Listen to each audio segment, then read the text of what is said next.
Operation सिंदूर के बाद से दुनिया के सामने पाकिस्तान आतंकवाद को लेकर एक बार फिर बेनकाब हुआ है।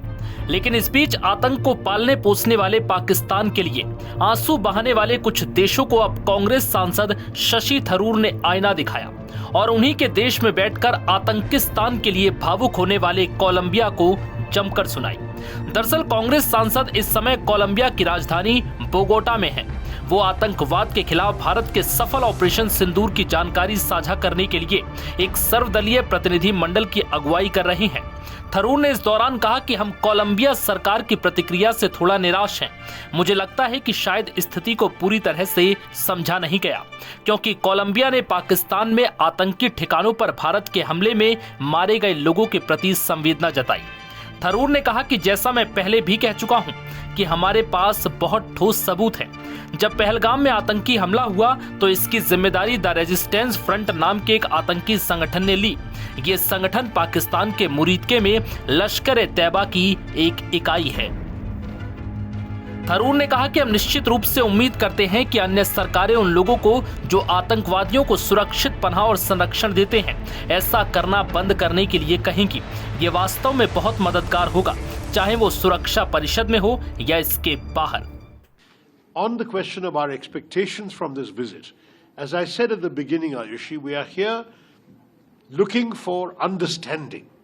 We want Colombia, the government and people of Colombia, the parliament of Colombia, the think tanks and idea makers and shapers of Colombia to understand what we have just been through. And if they have that understanding, we are confident we will have their sympathy and support, which we also hope to get. But first we need to understand, because we have the impression that perhaps the situation was not fully understood when that one statement came out after the Indian attacks began. Understanding is extremely important for us. We are a country which really has been a force for constructive progress in the world. We are proud of our contributions to the United Nations in areas like peacekeeping and development and fighting the environment, all sorts of things. India has never been a country that wishes to be seen in the context of war and terror. This has been inflicted upon us, and we are simply not going to take it lying down. That's what we want people to understand. And we certainly hope that other governments will tell those who give safe haven and protection to terrorists to stop doing so. That would be very helpful indeed as well, in the Security Council or outside it.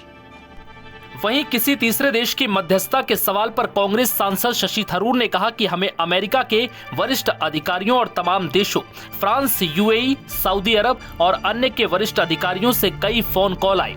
हमने इन सभी देशों को जो संदेश दिया वो बिल्कुल एक जैसा था। हमें युद्ध में कोई दिलचस्पी नहीं है, सिर्फ एक आतंकवादी हमले का बदला ले रहे थे। अगर वो रुकते हैं तो हम भी रुक जाएंगे।